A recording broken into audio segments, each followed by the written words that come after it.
বাড়িতে ঢুকলেই কি বাড়ি খুব হেভি লাগে? আগেই কিন্তু ঘোস্ট বা ভূত ভাববেন না। ৭টা জিনিস আগে দেখুন।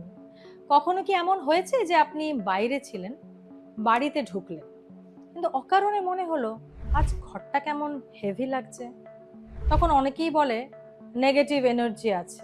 কিন্তু আমি বলবো নেগেটিভ এনার্জি দূর করার আগে নেগেটিভ এনভায়রনমেন্টটাকে চেক করুন। নমস্কার, আমি দিব্যশ্রী, আপনারা দেখছেন আমার চ্যানেল অ্যাস্ট্রো বাস্তু। ফার্স্ট হচ্ছে ফ্রেশ এয়ার। সম্ভব হলে প্রতিদিন কিছু সময় ভেন্টিলেশন করুন। সেকেন্ড হচ্ছে সানলাইট, ঘরকে পার্মানেন্টলি ডার্ক করে রাখবেন।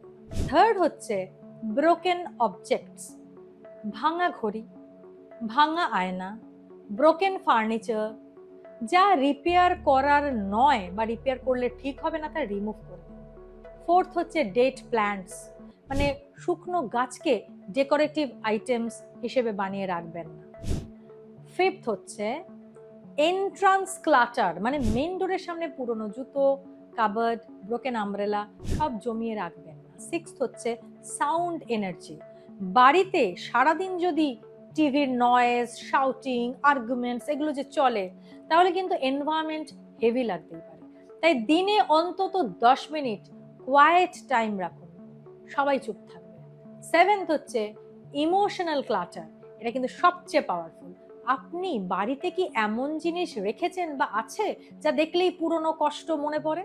যদি থাকে, সব সময় রাখতে হবে এমন তো নয়, কিন্তু মেমোরি রেসপেক্টফুলি রিলিজ করাও প্রয়োজন হতে পারে। এবার ট্র্যাডিশনাল স্পিরিচুয়াল প্র্যাকটিসের কথা বলি। অনেকে নিয়মিত প্রেয়ার, ধূপ, মেডিটেশন, মন্ত্র বা স্পিরিচুয়াল ক্লেন্সিং প্র্যাকটিস করেন।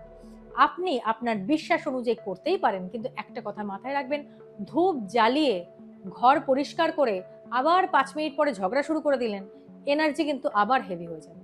তাই আমার ফর্মুলা হচ্ছে clean space plus fresh air, natural light, peaceful behaviour, spiritual practice. এটা হচ্ছে 5 লেয়ার ক্লিনজিং মেথড।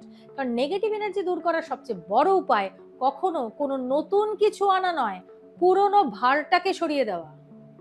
নমস্কার, আমি দিব্যশ্রী। যদি আমার এপিসোডটা ভালো লাগে তাহলে আমার অ্যাস্ট্রো বাস্তু চ্যানেলটাকে অবশ্যই সাবস্ক্রাইব করুন এবং পাশে থাকা বেল আইকনটা ক্লিক করুন, যাতে এমন ভিডিও সবার আগে আপনার কাছে পৌঁছে যায়।